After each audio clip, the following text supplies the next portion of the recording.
Acts 2, 1-21. When the day of Pentecost had come, they were all together in one place. And suddenly from heaven there came a sound like the rush of a violent wind, and it filled the entire house where they were sitting. Divided tongues as of fire appeared among them, and a tongue rested on each of them. All of them were filled with the Holy Spirit and began to speak in other languages as the Spirit gave them ability. Now there were devout Jews from every nation under heaven living in Jerusalem.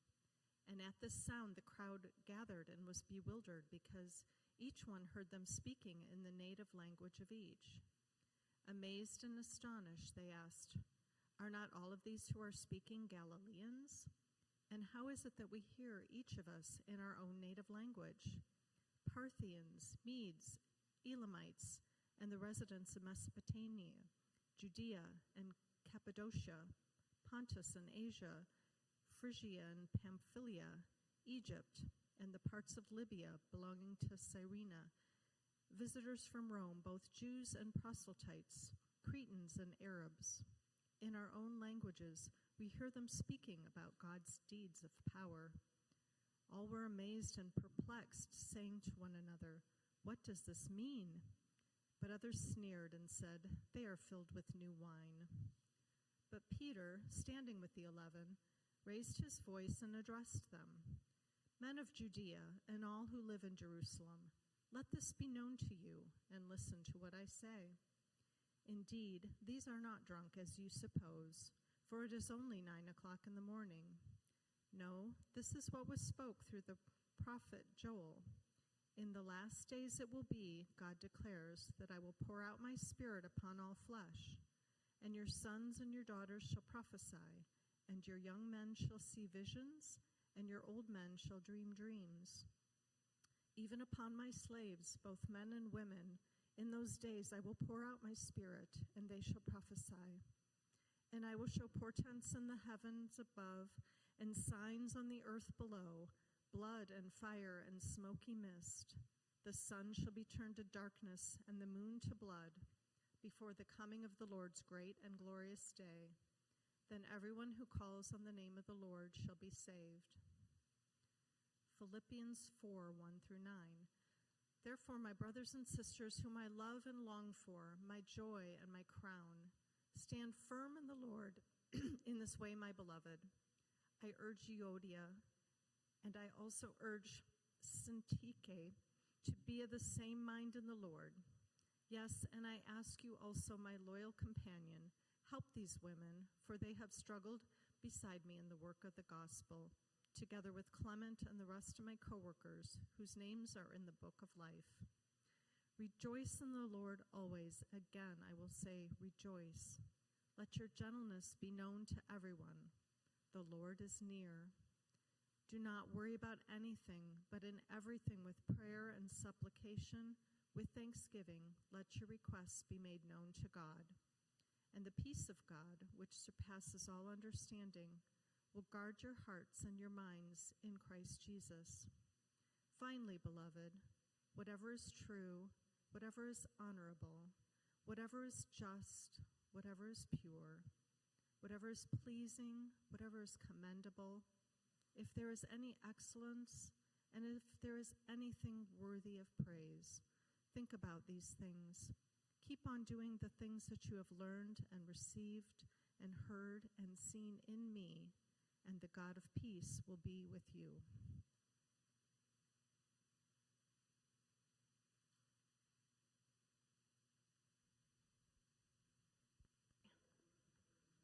Shall we start over for the internet? Yes, let's do it. Today is the birthday of the church. There is a cake here. And if you are at home, I hope you find yourself a little cupcake, or just mix some flour and butter and sugar in a bowl with some milk, and you can make your own little cookie dough. I'm telling you, it's delightful. Okay.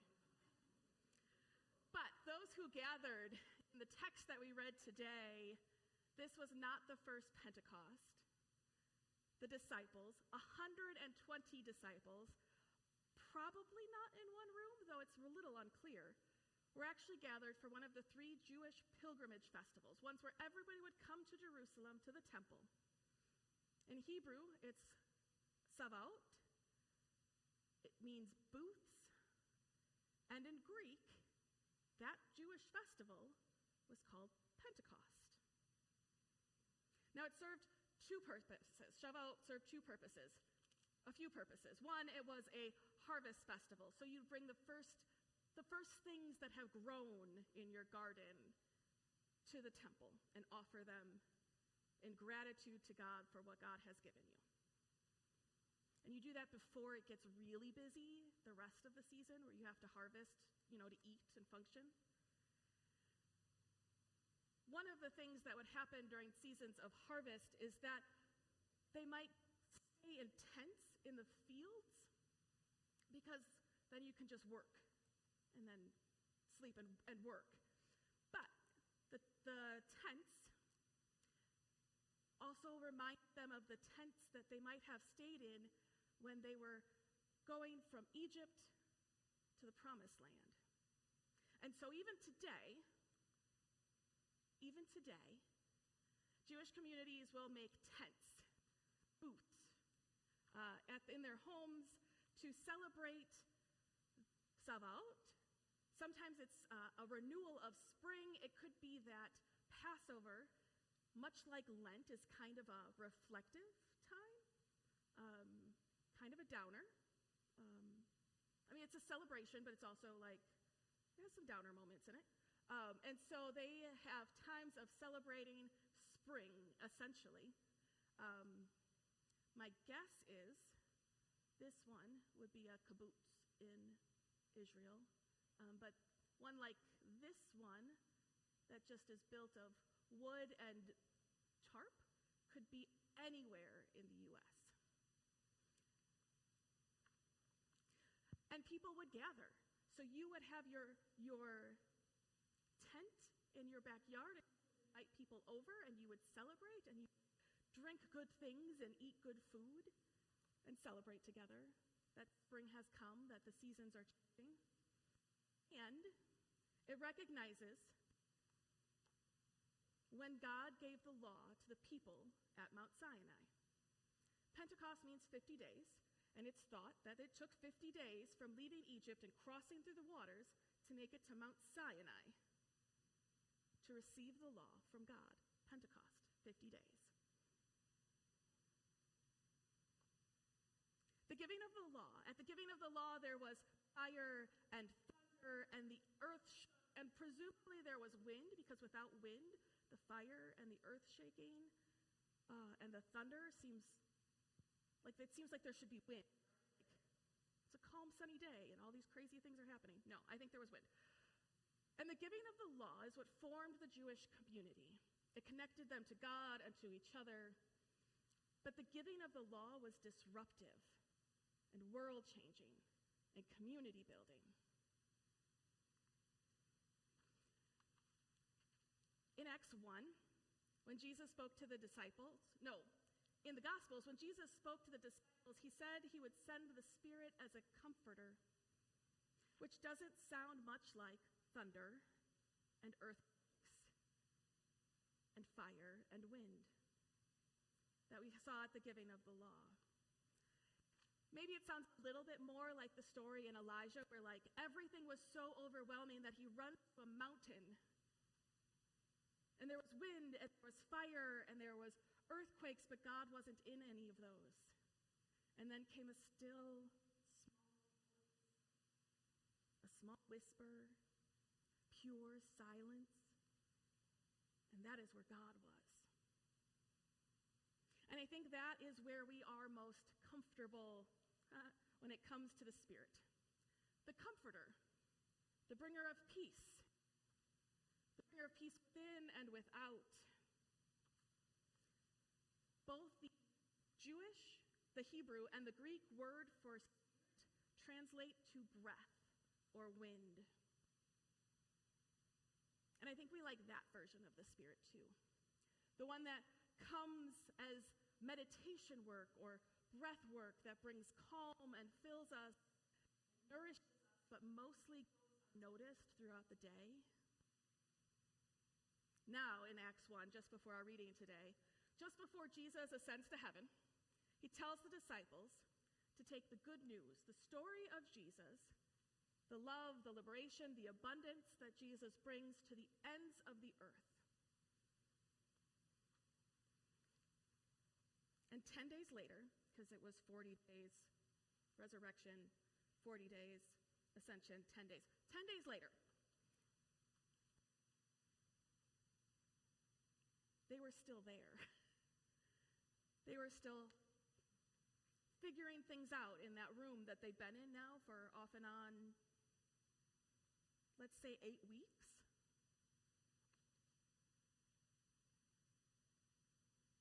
And it turns out the known world was brought to their windows and their doorsteps to hear the news of Jesus, the love, the liberation, the abundance, and the Spirit showed up in an incredibly disruptive way to bring them to their mission and to their calling. Now, on the list of things that you probably you can say in seminary that you're probably not allowed to say on a Sunday morning is this. One of my professors said that he, I think it was a he, thought that the church was pneumophobic. Pneuma is the word for spirit in Greek. So wind, breath, where we get pneumonia, breath. Phobic, meaning fear. That the church is afraid of the Spirit. Probably not the Spirit who is breath and comforter, but maybe the one that showed up on this Pentecost day all those years ago. This one that's disruptive, that changes everything, that moves us from safe places into unknown places. And to be fair, in the Bible study, talked about there are ways in which things are attributed, unities are attributed to the Spirit that kind of make us uncomfortable. Preacher Fred Craddock, this is the second week in a row I've mentioned Fred Craddock, which is the second time I think I've ever mentioned Fred Craddock in a sermon. But he tells a story of getting ready for a lecture at a seminary when a student stood up and asked him, "Are you Pentecostal?" And the room grew silent, and everyone stared at him to see how he would answer. And taken aback, Fred, because we're on a first-name basis, said, "Do I belong to a Pentecostal church?" And the student said, "No. Are you Pentecostal?" And he says, "Are you asking if I'm charismatic?" And the student says, "I am asking if you're Pentecostal. Do you want to know if I speak in tongues?" The student said, "I want to know if you're Pentecostal." And finally, Fred said, "I don't know what your question is." And the student said, "Obviously, you are not Pentecostal." And then he left. And later, Fred would reflect on the word Pentecostal, which in the church seems to insist some things on, but can't really seem to define. So what was he talking about?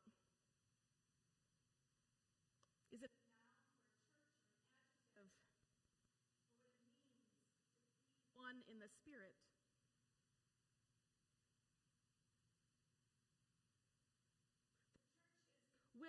Is the church willing for the word to be a noun, to represent a day, a moment, a memory, an item, something way back? Or can it describe the church today? Not just those at church, but everyone who interacts with the Spirit.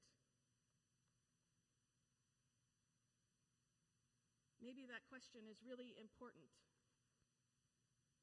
Are we Pentecostal? Now, the Spirit of God shows up in the creation as a wind that moved over the primordial waters as part of the acts of creation and breathed life into the first humans to bring life into this world. And then,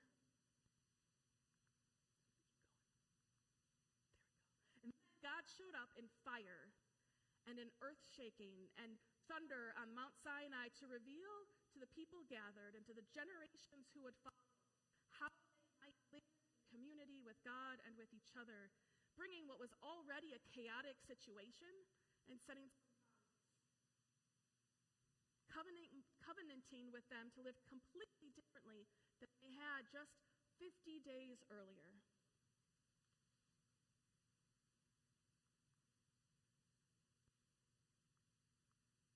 And God, again, in the Spirit, showed up in flames and words spoken and words heard, taking a people who were seemingly satisfied to stay in control of their own understanding of the world and blowing it apart, changing it completely, challenging them to do the next thing, to live in a world led by the Spirit that just might reveal that it was completely outside of their control all along.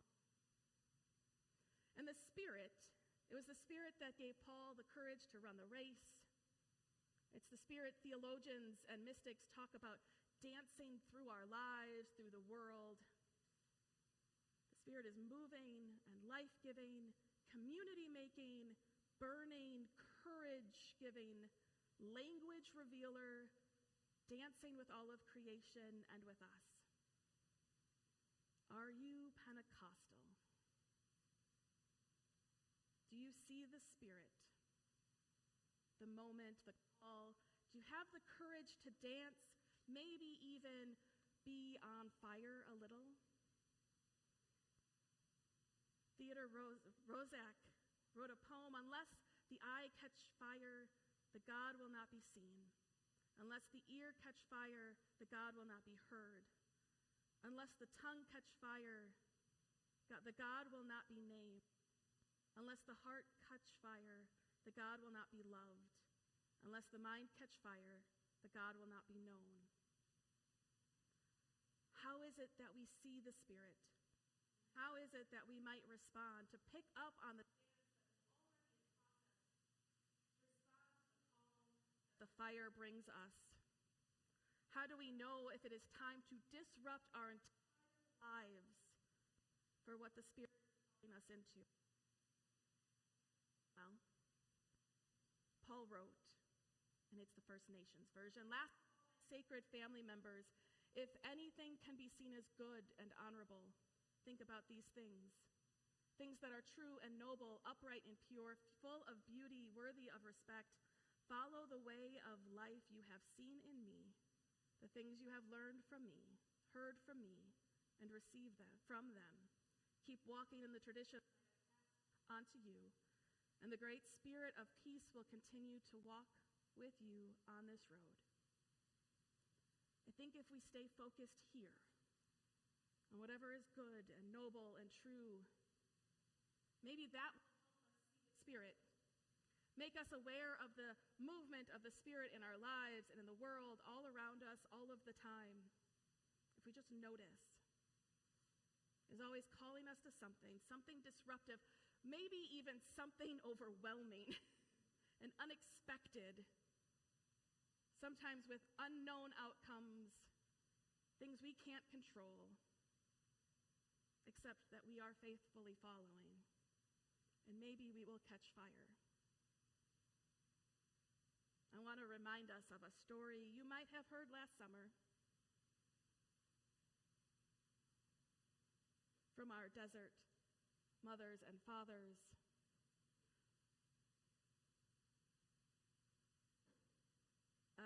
A follower came to one of the Abbas of the community. "Father, according as I am able to keep my little rule, my little fast." Oh no, this is a quote from our desert father. "Father, according to as I'm able, I keep my little rule, my little fast, and my little prayer. And according as I am able to strive to cleanse my mind of all evil thoughts and my heart of all evil intents, what then should I do?" And Abba Joseph rose up and stretched his hands to his heaven. And his fingers became 10 lamps of fire. And he answered, "Why not be totally changed into fire?" Beloveds, are you Pentecostal? maybe you will be changed into fire. Amen. Friends, we're going to sing.